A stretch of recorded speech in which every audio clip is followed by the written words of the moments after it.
Welcome to the fourth episode in our podcast about Lewes.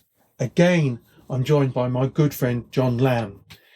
This time we are continuing our journey around and about in Lewes, and this time we're going towards Southover and taking in some of the history we know and experiences we know about that area.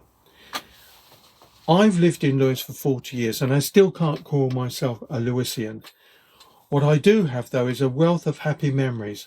John, how many years have you lived in Lewes? Well, I mean, like you, I can't call myself a Lewesian. I've been living actually in the town since 2009, but I've been coming here for a lot longer than that.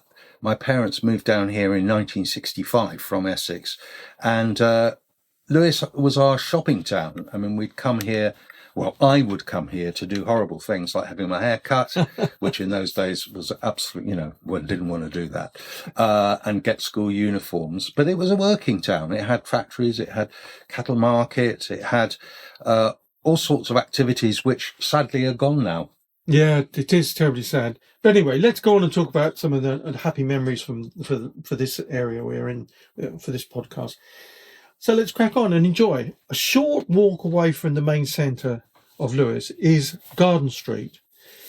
And you will see there Julian Dawson's auction house, or what I remember as to be Julian Dawson's auction house. What a wonderful place. It was stacked high with brown furniture, boxes of toys, all sorts of things, books, an amazing array of items arranged in a beautifully chaotic arc around the auctioneer, Julian, who stood on his dais at the top.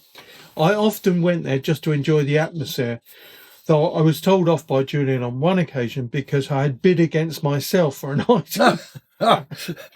Classic Vic. It shows I know nothing about auctions. Anyway, but you know something about these buildings, don't you, John? Yeah, well, they're two tin, and I believe they're called tabernacles because they were originally designed as churches for the use of soldiers during World War II. So they went originally here. They were elsewhere, and I can't remember exactly where. But then later, after the war, they were moved there. And at the moment, there is a campaign to try and get them preserved, as historical monuments. Fantastic.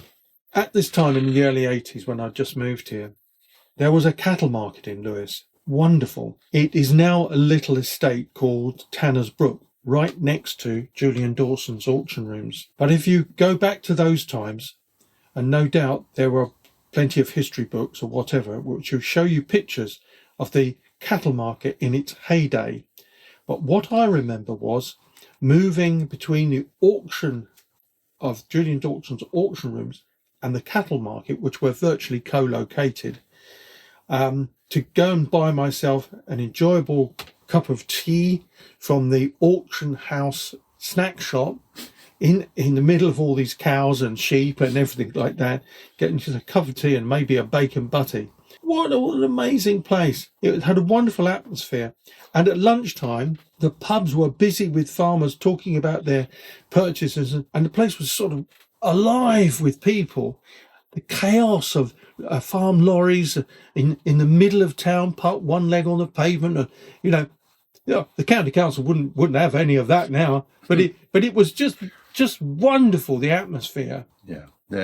And John is now very kindly joining me walking towards my home, which is in Southover. It would be amiss of me not to mention the wonderful post office in Priory Street. It was lovely. Another one of those places which you just would find it very difficult. As soon as you walked in the door, you thought, "Oh gosh, I'm in the 1930s."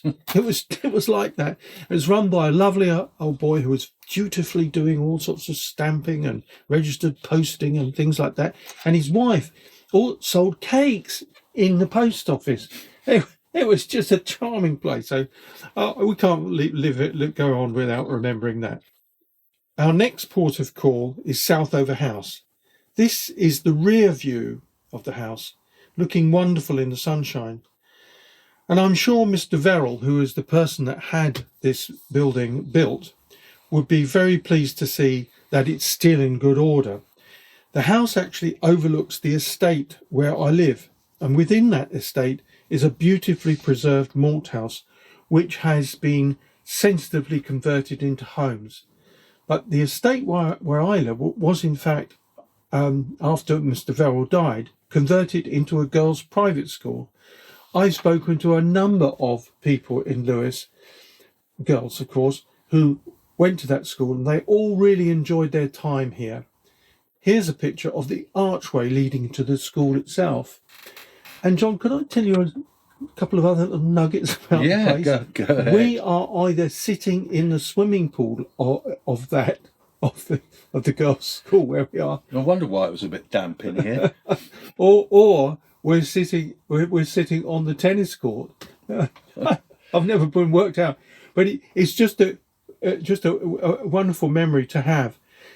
And it's strange how these, one building goes up, it's demolished, something completely different goes up, and then something completely different again. I mean, we've had the garden, the school, and now, the homes that have been put up. Yeah, yes. And in fact, talking about this estate here, it was derelict for a long time. Ah. And when I used to come in from Kingston, I used to walk through the with all the ramshackle buildings and that sort of, because it was just abandoned. And I always used to, all that sort of stuff always fascinates me. But anyway, there we are.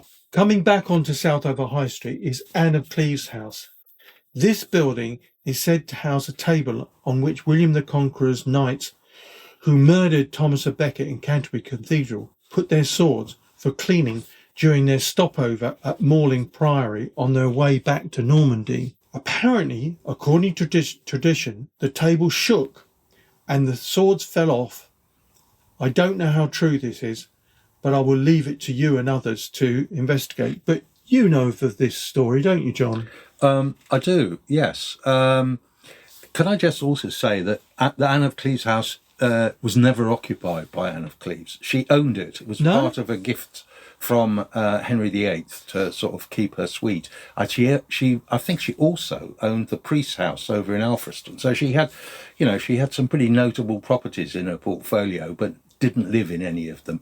So she had a good payoff. Yes. I think she kept, unlike the other queens that he did away with, she actually maintained reasonable relations with him.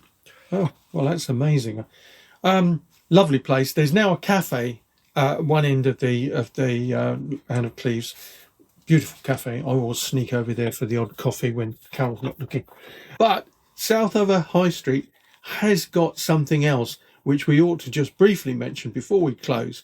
And apologies to any listeners. Of course, Southover has much more history than we're talking about here and now. Apologies about that. We mentioned Mick Jagger earlier on being locked up in Lewes prison. Well, the drummer of the Rolling Stones, Charlie Watts, had a house in Southover High Street. I don't know how long he actually lived there, but I have heard reports of people who used to sort of hang around outside his house to catch a glimpse of him and maybe get his autograph or what have you. So our podcast about Lewes so far, and I'm not saying this particular one, episode 4, is the last one, but we round up. We started with Mick Jagger, we started with the Rolling Stones, and we end with the Rolling Stones. Right. So thank you very much, John, for joining me. It's been a great morning chatting these things over. Well, thanks for setting it all up. It's been a pleasure.